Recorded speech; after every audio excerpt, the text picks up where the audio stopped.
والصلاة والسلام على رسول نبينا محمد وعلى آله وأصحابه أجمعين وعلى من تبعه بإحسان إلى يوم الدين أما بعد.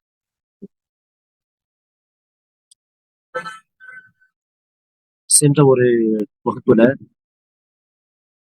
குழந்தைகளுக்கு நல்ல பெயரை சூட்டணும், அல்லாஹ் சக்தி கொடுத்திருந்தா அத்தீகா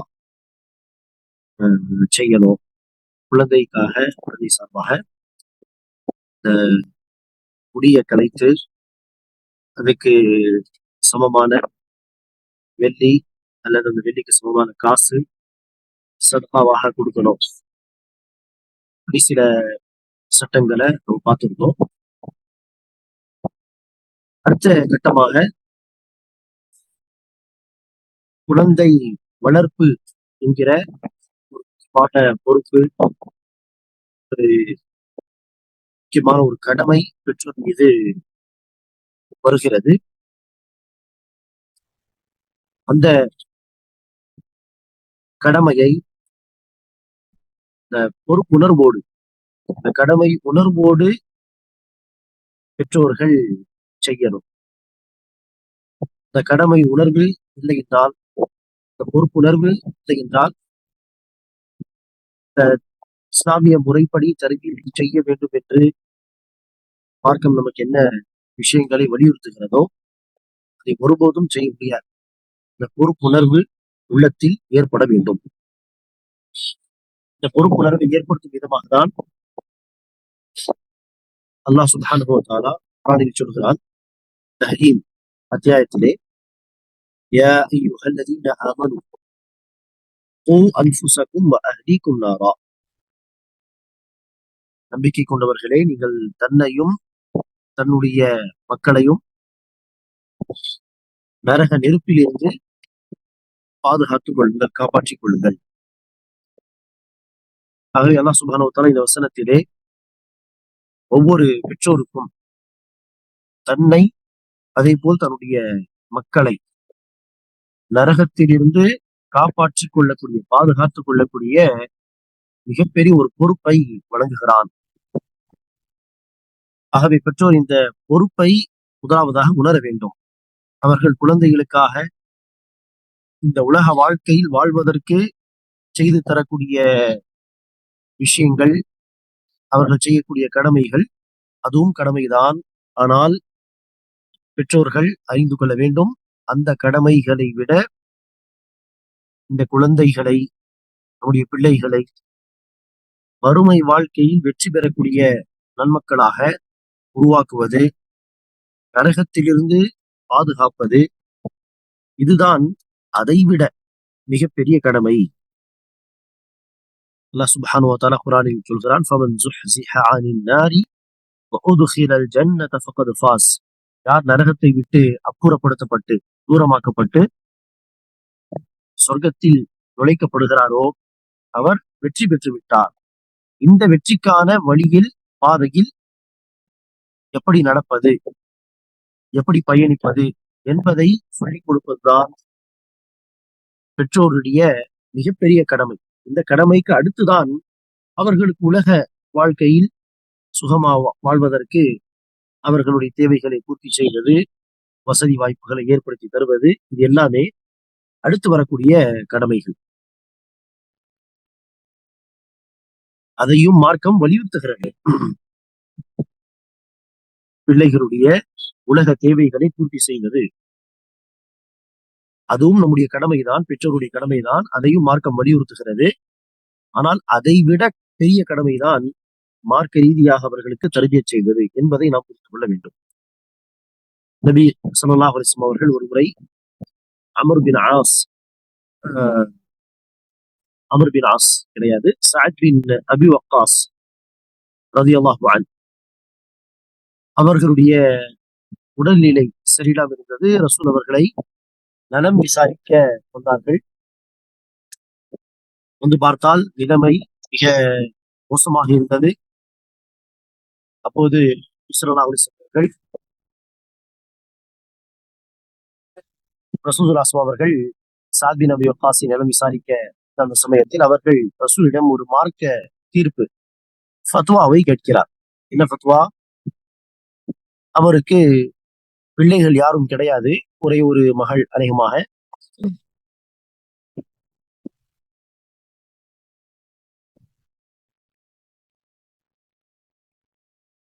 ஆகவே என்னுடைய சொத்தை, என்னுடைய பொருளாதாரத்தை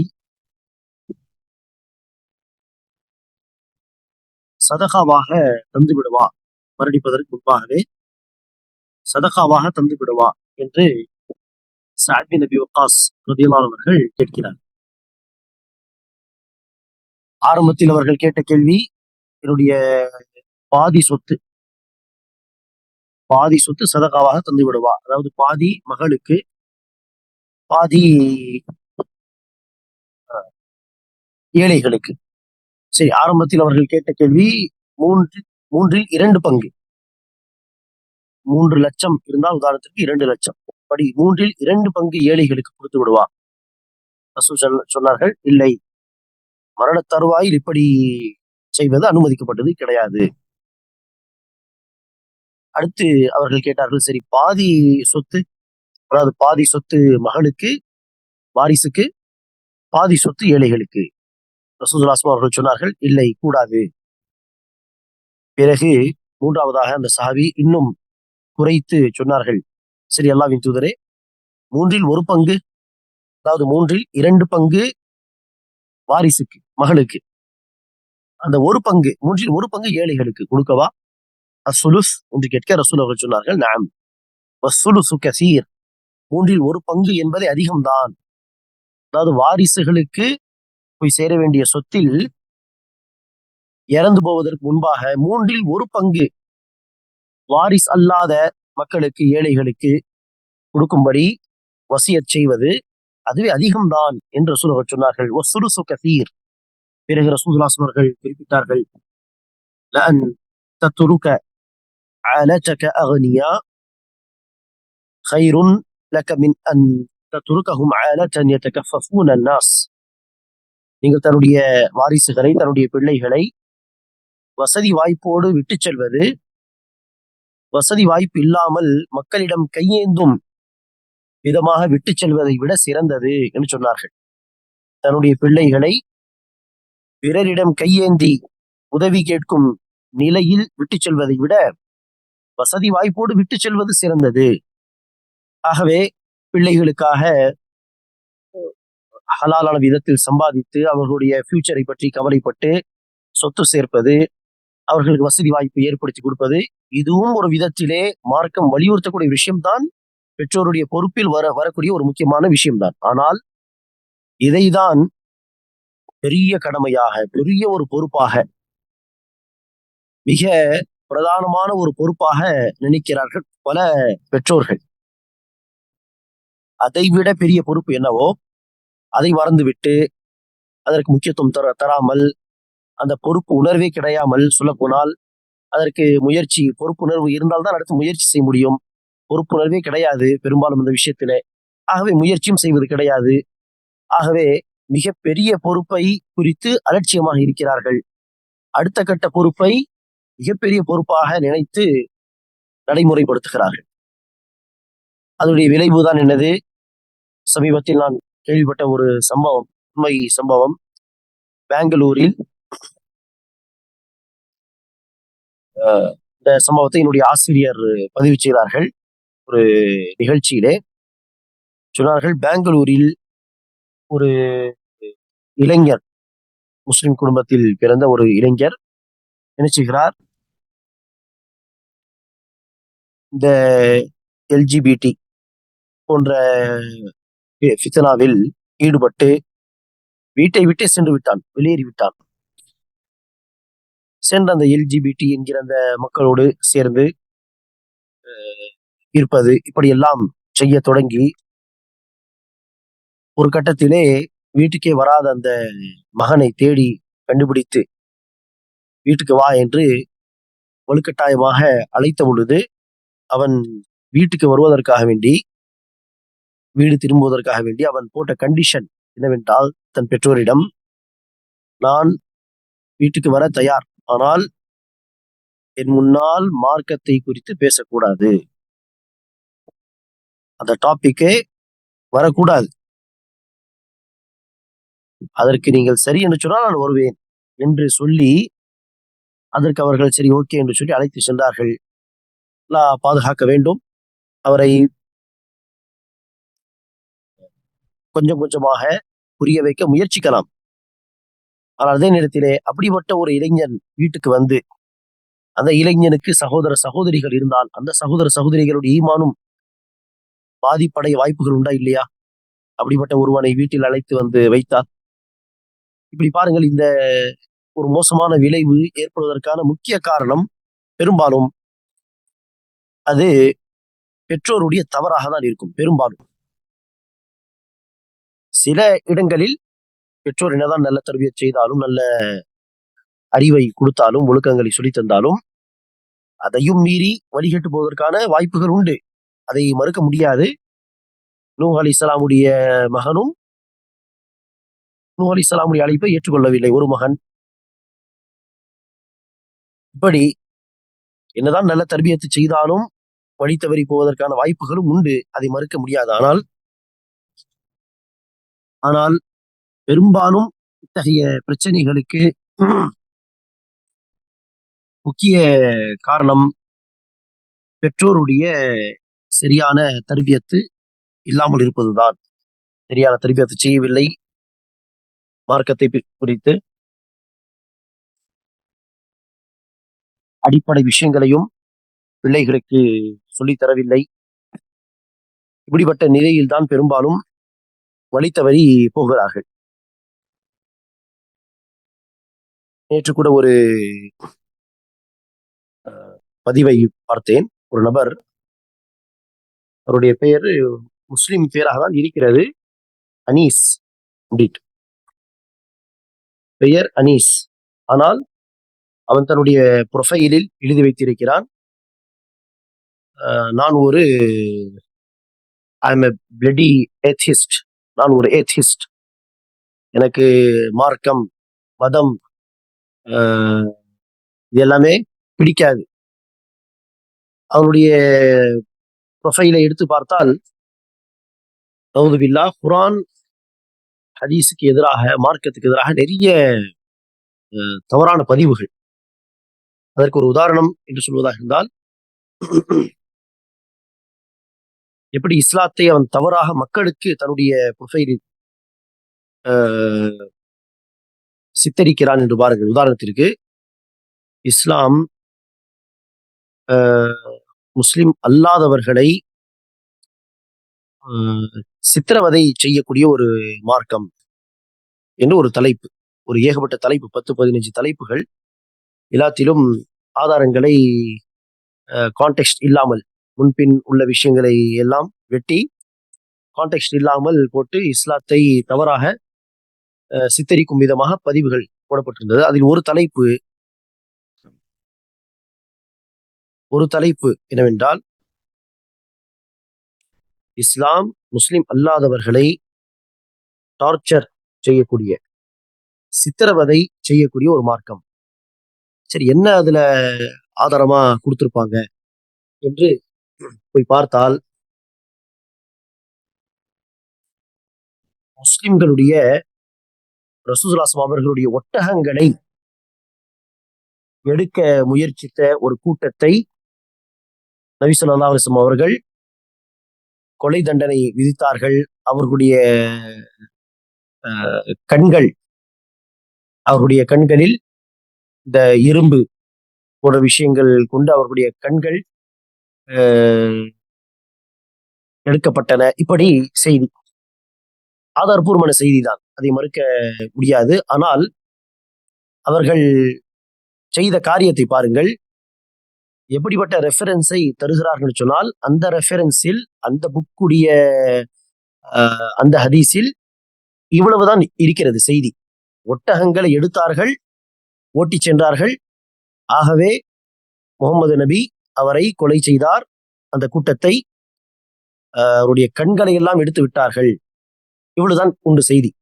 ஆனால் மார்க்க கல்வி தேடக்கூடிய நமக்கு தெரியும் இந்த செய்தி எது என்று.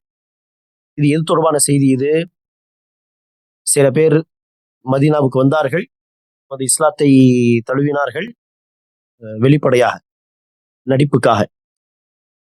தழுவிய பிறகு அவர்களுக்கு வயிறு வலி ஏற்பட்டது. ரசூலிடம் வந்து சொன்னார்கள். அதற்கு ரசூல் அவர்கள் வைத்தியம் சொல்லும் விதமாக ஒட்டகத்தின் பாலையும் சிறுநீரையும் கலந்து குடியுங்கள் என்று பைத்துல் மாலுடைய ஒட்டகங்கள் உள்ள பகுதிக்கு அனுப்பி வைத்தார்கள். ரசூல் சொன்ன மாதிரி செய்து உடல்நிலையும் சரியாக விட்டது. கூட்டத்தில் இருந்த மக்களுக்கு ஒக்குல் உரைனா என்கிற 2 கூட்டங்கள்.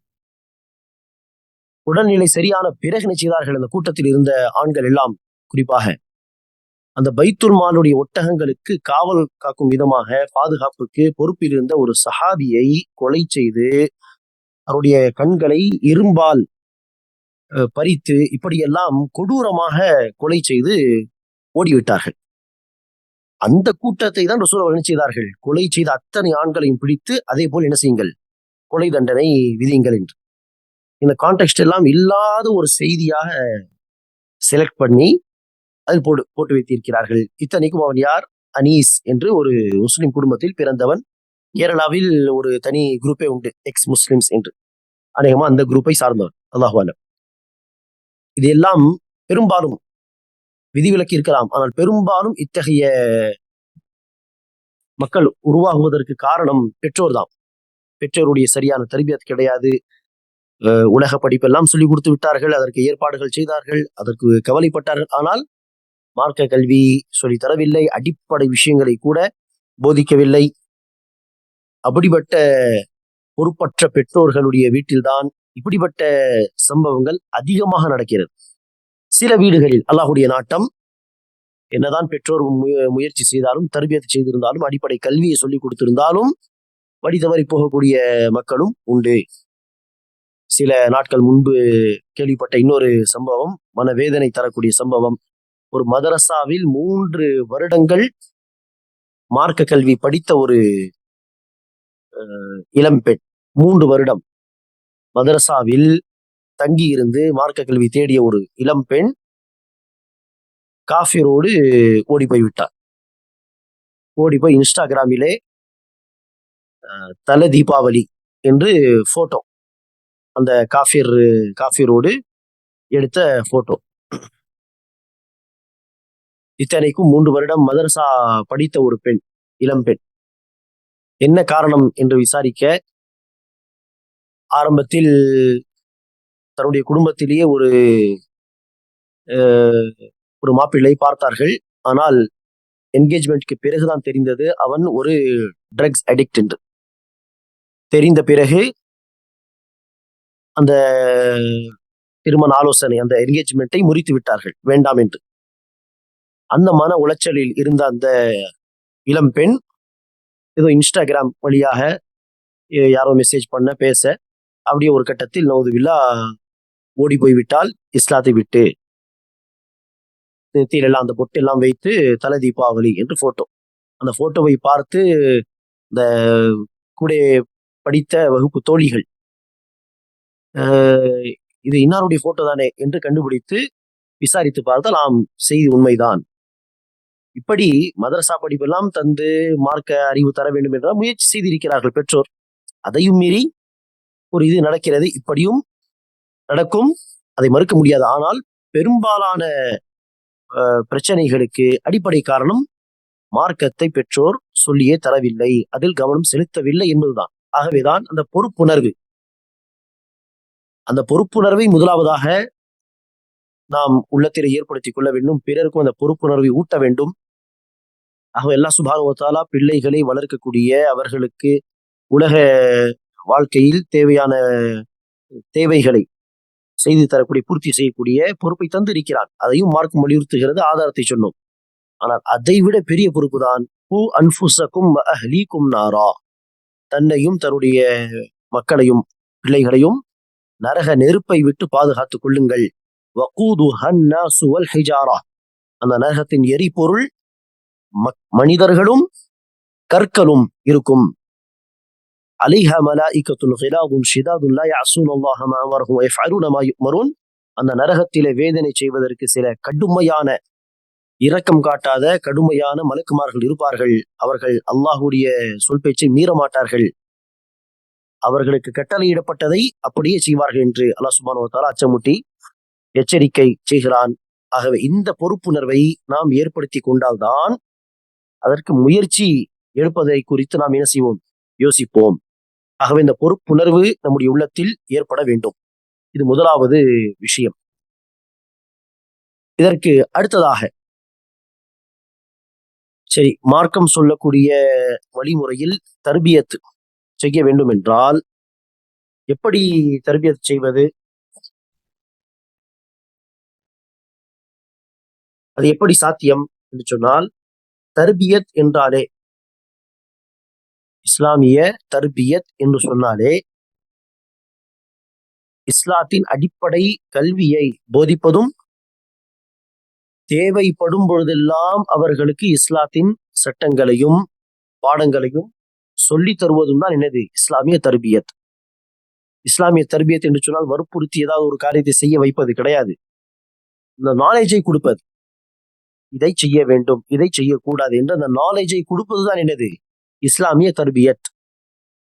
ஆகவே அடிப்படை கல்வியை சிறு வயதிலிருந்தே சொல்லிக் கொடுக்க ஆரம்பித்து, அதேபோல் தேவைப்படும் பொழுதெல்லாம் அந்தந்த சந்தர்ப்ப சூழ்நிலைகளுக்கு ஏற்ப அந்த மார்க்க அறிவை அவர்களுக்கு அழகிய விதத்தில் எடுத்துச் சொல்வதுதான் இஸ்லாமிய தர்பியத்தாகும். இது சிறு வயதிலிருந்தே தொடங்கிவிட்டால் அதற்கு நல்ல தாக்கங்களை பிள்ளைகள் வளரும் பொழுது பார்க்க முடியும்.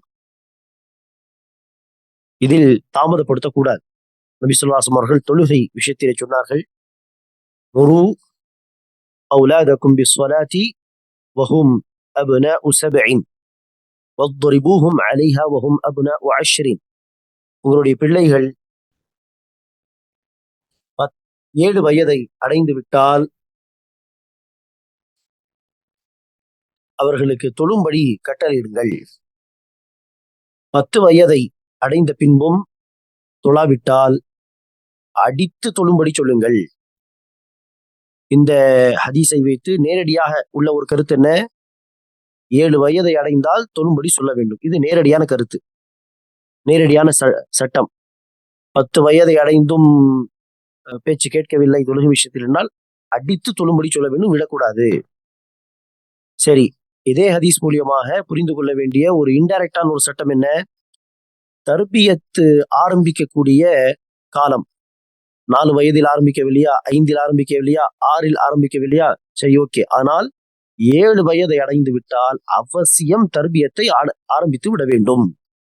அதுதான் அந்த தர்பியத் அவசியம் செய்ய வேண்டிய ஆரம்பிக்க வேண்டிய ஒரு காலம்தான் 7 வயது. 6 வயது வரை சின்ன பிள்ளை தான், அவனுக்கு தெரியாது புரியாது என்று விட்டுவிடலாம், பிரச்சனை இல்லை. ஆனால் 7 வயதை அடைந்து விட்டால் அதை சின்னு தமீஸ் என்று சொல்வார்கள். அதாவது பகுத்தறிவு என்று சொல்லலாம், பிரித்து பார்க்கக்கூடிய ஒரு அறிவு. இது நல்லது, இது கெட்டது, இப்படி செய்ய வேண்டும், இப்படி செய்யக்கூடாது என்று பிரித்து பார்க்கக்கூடிய ஒரு தன்மை, அந்த அறிவு, அந்த பக்குவம் 7 வயதிலிருந்து ஆரம்பித்து விடும்.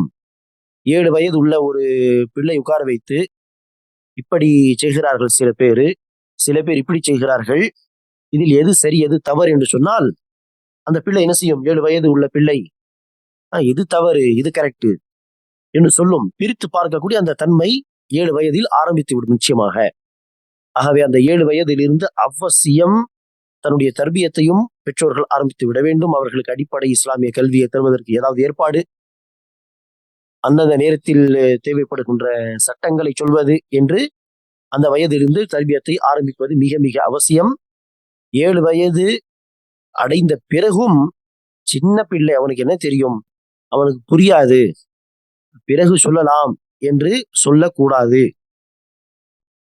நபி ஸல்லல்லாஹு அலைஹி வஸல்லம் அவர்கள் ஒரு முறை தன்னுடைய பேரன் ஹசன் ரலியல்லாஹு அன்ஹு அவர்களோடு நடந்து சென்று கொண்டிருக்கிறார்கள். அப்போது ஹசன் ரலியல்லாஹு அன்ஹு அவர்கள் பைத்துல் மாலுடைய சதகாவுடைய ஒரு பேரித்தம்பழத்தை எடுத்து சாப்பிட முற்பட்டார்கள். அப்போது நபி ஸல்லல்லாஹு அலைஹி வஸல்லம் அவர்கள் உடனே கஹின் அதை துப்பிவிடு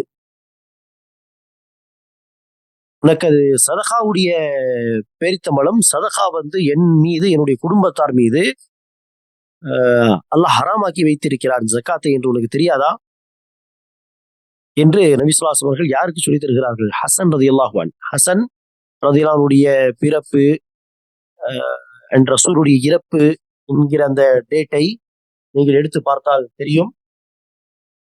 நபி ஸல்லல்லாஹு அலைஹி வஸல்லம் அவர்கள் ஹிஜ்ரி 11 ஹிஜ்ரி 11 ரசூலுல்லாஹி ஸல்லல்லாஹு அலைஹி வஸல்லம் அவர்கள் 3ஆம் மாசம் ரபியுல் மாதம் வஃபாத்தானார்கள். அதே ஹசன் ரலியல்லாஹு அன்ஹு அவர்கள் பிறந்தது என்று பார்க்கும் பொழுது ஹிஜ்ரி 4 ஹிஜ்ரி 4 அல்லது 3 என்கிற காலம் இருக்கும். அப்படி இருக்க நபி ஸல்லல்லாஹு அலைஹி வஸல்லம் அவர்கள்